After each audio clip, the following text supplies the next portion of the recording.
আজকে সংক্ষিপ্ত সময় আমি যে বিষয়টা নিয়ে আলোচনা করার সিদ্ধান্ত নিয়েছি বা সাজেশন করেছি সেটা হলো the believers do not hurt anyone.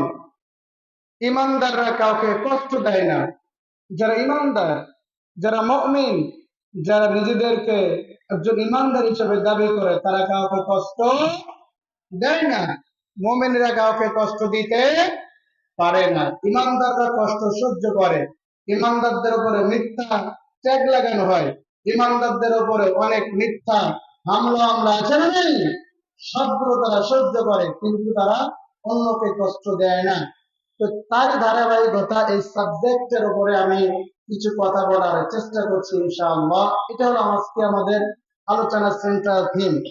আল্লাহ তাআলা সূরা আহজাবের 69 নম্বর আয়াতে কারিমায় এই বিষয়টা সুন্দর করে তুলে ধরছেন। আল্লাহ বলছেন, ইয়া আইয়ুহাল্লাযীনা আমানু, ও ইউ হু বিলিভ, যারা ঈমানদার, যারা তোমরা বিশ্বাস স্থাপন করেছে তার উপরে, আল্লাহর উপরে। আমরা আল্লাহকে বিশ্বাস করি কিনা? আওয়াজ করে বলেন, করি কিনা? আল্লাহকে বিশ্বাস করি। আল্লাহ বলছেন, ইয়া আইয়ুহাল্লাযীনা আমানু, হে যারা ঈমানদার, ঈমান এনেছো, লা তাকুনু কাল্লাযীনা, তোমরা তাদের মতো হয়ো না, আযাউ মূসা ফাবারাহুল্লাহ, যারা সাইয়্যিদিনা মূসাকে কষ্ট দিয়েছিল। আর তারা যে বিষয়ে কষ্ট দিয়েছিল, ফাবারাহুল্লাহ মিম্মা ক্বালু, সেই বিষয় থেকে আল্লাহ পাক সাইয়্যিদিনা মূসা আলাইহিস সালাতু ওয়াস সালামকে সত্যায়ন করেছিলেন। সুবহানাল্লাহ পড়ে।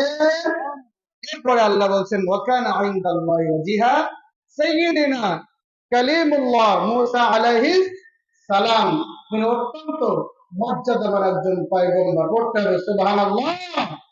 এটা হলো আয়াতে কারিমার শাব্দিক তরজমা। আল্লাহ তাআলা এই আয়াতে আমাদের জন্য ইনস্ট্রাকশন দিয়েছেন, গাইডলাইন দিয়েছেন যে ইমানদাররা তোমরা তাদের মতন হয়ো না যারা মূসাকে কষ্ট দিয়েছিল। বলেন তো কাকে কষ্ট দিয়েছিল? মূসাকে কষ্ট দিয়েছিল। মূসাকে যারা কষ্ট দিয়েছিল তারা কি ভালো? আওয়াজ করে বলতে হবে, তারা কি ভালো? না। ফিরআউনের গোষ্ঠী মূসাকে কষ্ট দিয়েছিল। নমরুদের গোষ্ঠী সাইয়্যিদিনা মুসলিম জাহানের পিতা ইব্রাহিম আলাইহিস সালাতু ওয়াস সালামকে কষ্ট দিয়েছিল। আবু জাহেল, আবু লাহাব, উতবা, শাইবা, মুগীরার গোষ্ঠী সাইয়্যিদিনা মুহাম্মদুর রাসূলুল্লাহ সাল্লাল্লাহু আলাইহি ওয়াসাল্লামকে কষ্ট দিয়েছিল।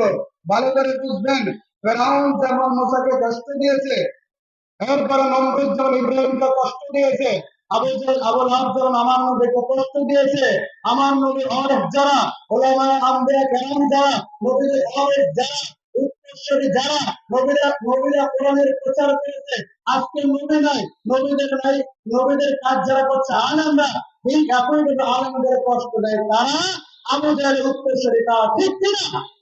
তারাই কষ্ট দেয়।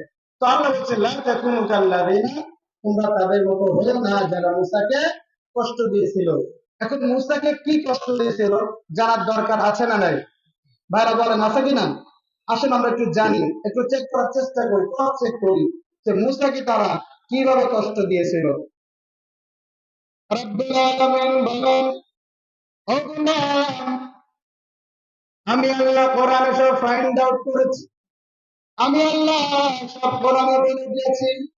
রব্বুল আলামিন বলেন, وقال فرعون ذروني أقتل موسى وليدع ربه إني أخاف أن يبدل دينكم أو أن يظهر في الأرض الفساد। আল্লাহ তাআলা বলেন, ও নবী, আপনি সেই সময়ের কথা স্মরণ করেন, মক্কালা ফিরআউন, ফিরআউন যখন বলেছিল, ফিরআউন যখন সিদ্ধান্ত নিয়েছিল, ফিরআউন যখন তার এমপি, মন্ত্রী, মিনিস্টারদেরকে সংসদের ভিতরে বলেছিল, দারুনি আবদুল মুসা, আমাকে ছেড়ে দাও, আমাকে মুক্ত করে দাও, আমি মুসাকে হত্যা করতে চাই। কেন আমি তাকে হত্যা করতে চাই? ইন্নী আখাফু আইয়ুবাদদিলা দীনাকুম, আমার ভয় হয়, আমার ভয় লাগে মুসা যে দিনের দাওয়াত দেয় আর আমি যে আইন দিয়ে যে দিন দিয়ে গোটা মিশরকে পরিচালনা করছি, তো আমার দিনের ভিতরে আমার দিনের ভিতরে পরিবর্তন করে দেবে। কারণ দিন মানে তারা বুঝেছে ওই সমাজের রাষ্ট্র আইন থেকে আল্লাহ দিন বলেছে। আওয়াজ করে বলেন তো কি বলেছে? দিন বলেছে। কারণ যে আইন দিয়া সমাজ চলে, যে আইন দিয়া পরিবার চলে, যে আইন দিয়া কোর্ট চলে, যে আইন দিয়া পার্লামেন্ট চলে, এটা হলো দিন। ফেরাউন তার দিন দিয়ে, ফেরাউন তার ব্যক্তিগত আইন দিয়া গোটা বিষয় পরিচালনা করে। এই দিনের ভিতরে সাইয়্যিদিনা মূসা পরিবর্তন করে ফেলবে, এই ভয়টা ফেরাউনের লেগেছিল। এজন্য ফেরাউন বলেছিল ইন্নী আখাফুল্লাহ ইউবাদদিলা, আমার ভয় হয় মুসা আমার দিনের ভিতরে পরিবর্তন করে ফেলবে। আও আইযহিরা ফিল আরদিল ফাসাদ, আর আমার দিনের ভিতরে এই জমিনের ভিতরে রাষ্ট্রের ভিতরে অর্থাৎ মিশরের ভিতরে ফিতনা সৃষ্টি করে ফেলবে। তাহলে মুসাকে ফেরাউন বলল আমার দিন পরিবর্তন করে ফেলবে, সে এই জমিনের ভিতরে ফিতনা ফাসাদ সৃষ্টি করবে। তাহলে এখান থেকে বোঝা যায় নবিয়ানা কাজ করবে, নবীদেরকে তারা যেমন ট্যাগ লাগিয়েছিল এরা ফিতনাকারী, এরা জন্য বিশৃঙ্খলা সৃষ্টিকারী, বলেন তো আজও সেই ট্যাগ আছে না নেই? আছে কিনা?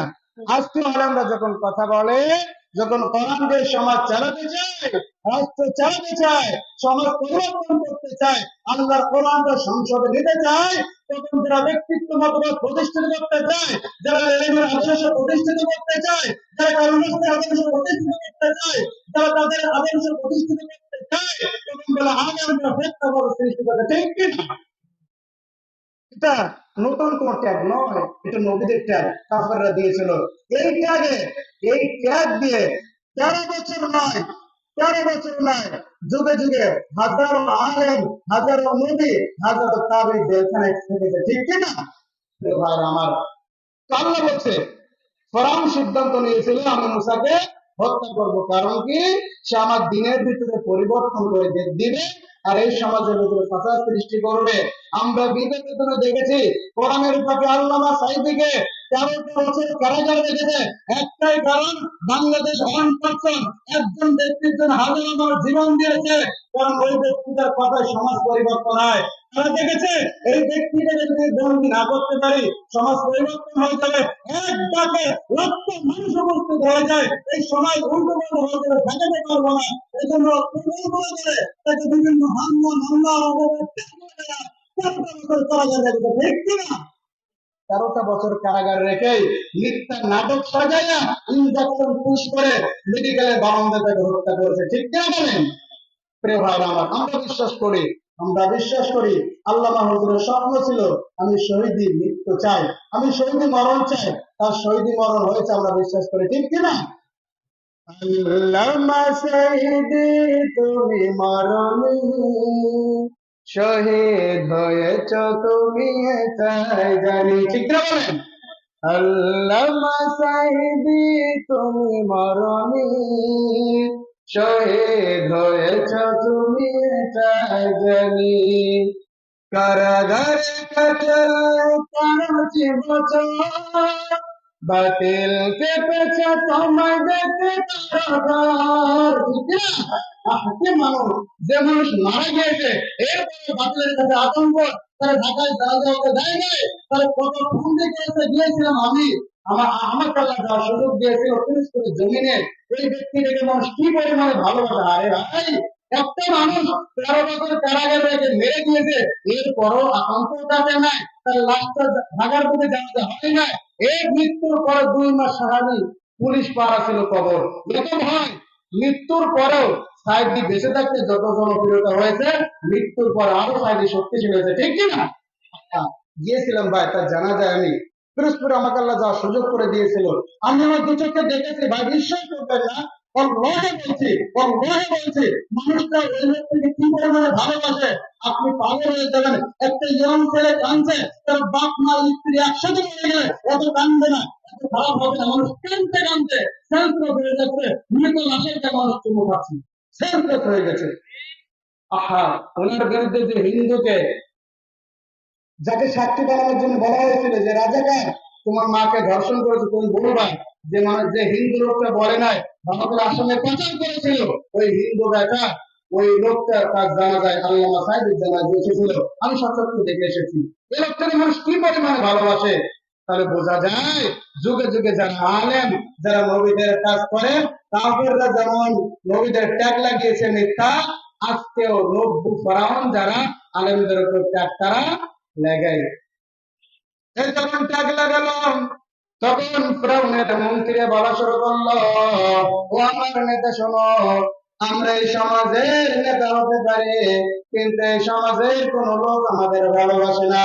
আমরা জোর করে ভোট নিতে পারি, জোর করে মানুষদের চাঁদা আদায় করতে পারে, জোর করে মানুষদের অনেক কিছু জমি দখল করে নিতে পারে, কিন্তু যদি ব্যক্তিত্ব যাচাই করা হয় আমাদের পক্ষে কোন লোক নাই, সব লোক মুসার পক্ষে। আপনি যদি এই মুহূর্তে ফেরাউন, আপনি যদি এই মুহূর্তে মুসাকে হত্যা করে ফেলেন, আপনার গতি ঠিক থাকবে না, আপনার দেশ উলটপালট হয়ে যাবে। আপনাকে একটা পরামর্শ দে, আপনি যদি পরামর্শ নিতে পারেন আপনার গদিও ঠিক থাকবে। তখন ফেরাউন বলল, ঠিক আছে, এবার তোমরা পরামর্শ দাও। তখন একজন মন্ত্রী বলল, আপনি একটা প্রথমত মুসার পক্ষে যেমন সমস্ত মানুষ, প্রথমত মুসার পক্ষ থেকে লোক কাটাতে হবে, মুসার জনপ্রিয়তা কমাতে হবে। মুসার জনপ্রিয়তা যদি কমাতে পারে তাহলে অবশ্যই অবশ্যই তাকে আপনার মাস্টার প্ল্যান আপনি সাকসেস করতে পারবেন, মাস্টার প্ল্যান আপনি সাকসেস করতে পারবেন। এরপরে কি করা যায়? তখন মন্ত্রী বলল, আপনি একটা কাজ করেন, মুসা যেমন সবসময় ঢেকে থাকে, আমাদের সমাজের নিয়ম, আমাদের সমাজের সিভিলাইজেশন হলো, আমাদের সমাজের কৃষ্টি কালচার হলো, এই সমাজের মানুষ উলঙ্গ গোসল করে, উলঙ্গ থাকাটা ভালোবাসে। কেন মুসা সবসময় ঢেকে থাকে, কেন মুসা সবসময় মেয়ে লোকের মতো কাপড় চোপড় ঢেকে থাকে? এটার কারণ কি? হয় মুসা এক সেরার রোগী, নাই মুসার শরীরে কুষ্ঠ রোগী। দুইটা রোগী একটা থাকবে, হয় সে কুষ্ঠ রোগী না সে এক সেরা রোগী, এই দুইটা অপবাদের কোন একটা থাকবে। তখন ফেরাউন বলল, রাইট, এক্স্যাক্টলি, তোমার কথা সঠিক। আমরা যেমন ওই সমাজের সংস্কৃতি চাই, সিভিলাইজেশন চাই যে আমরা তো উলঙ্গ হয়ে গোসল করি, তাহলে কেন ফেরাউন, ফেরাউন বলতে কেন মুসা ঢেকে ঢেকে গোসল করে? তখন তারা মন্ত্রীদেরকে বলে দিল, ফেরাউন যা, তোমরা তোমাদের নির্বাচনী এলাকায় গিয়ে বলে দিবা তোমরা মুসার পক্ষে যাও না, কারণ মুসার একটা রোগ আছে, মুসা এক সেরা রোগী, তা না হলে সে কেন ঢেকে ঢেকে গোসল করে? হয় সে এক সেরা রোগী, না হয় তার গায়ের কুষ্ঠ রোগী, তা না হলে সে, আমরা যেমন, তোমরাই বলো, তোমরা তো আমাদের সমাজের মানুষ, তোমরা উলঙ্গ হয়ে গোসল করো, কেন মুসা করে না? মিথ্যা এলাকা সরিয়ে দেবা, মিথ্যা কথা তার বিরুদ্ধে বলে দেওয়া শুরু করবা। এবার নির্বাচন এলাকার এমপিরা চলে আসলো, সমস্ত এলাকায় ধ্বংস হয়ে গেল যে মুসা এক সেরা রোগী, নাই মুসার গায়ে কুষ্ঠ রোগী। এক সেরা রোগ বোঝেন তো? এক সেরা রোগ বোঝেন তো ভাই? একটা কোন সমস্যা? অন্ধকোষের সমস্যা। তখন আমার নবী মুসা একটু তুতলা ছিল, জিহ্বার জড়তার কারণে তুতলা ছিল, আর তুতলার একটু রাগী হয় বেশি। যখন মুসা নবীর বিরুদ্ধে এই মিথ্যা অভিযোগ দেখিয়ে, আমি নাকি এক শিরা রোগী, আমি না, আমার গায়ে নাকি কুষ্ঠ রোগ আছে, ওরা যে আমার বিরুদ্ধে কথা বলছে, আল্লাহ মুসা অত ব্যস্ত হতে হবে না, একটু ঠান্ডা হ, একটু অপেক্ষা কর, ওরা যেমন তোকে মিথ্যা অপবাদ দিয়েছে ওদের সামনে তোকে উলঙ্গ করে দেখাই দেব। ও মুসা, ওরা তোকে মিথ্যা অপবাদ দিয়েছে, এই রোগ যে তোর নাই, ওই ফেরাউনের সামনে, ওই এমপি মন্ত্রীদের সামনে তোর উলঙ্গ করে দেখিয়ে দেবো। আপনারা কি শুনবেন? আল্লাহ যে এই ফেরাউনরা যে অপবাদ দিয়েছে মুসা এক সেরা রোগী, আর আল্লাহ বলছে, ও নবী টেনশন করে না, ও তুমি যে এক সেরা রোগী নয়, এটা আমি প্রমাণ করব, উলঙ্গ করে জাতির সামনে দেখিয়ে দেব আমার নবী এক সেরা রোগী না। শুনবেন? শুনবেন ভাই, শুনবেন? আপনারা শুনবেন?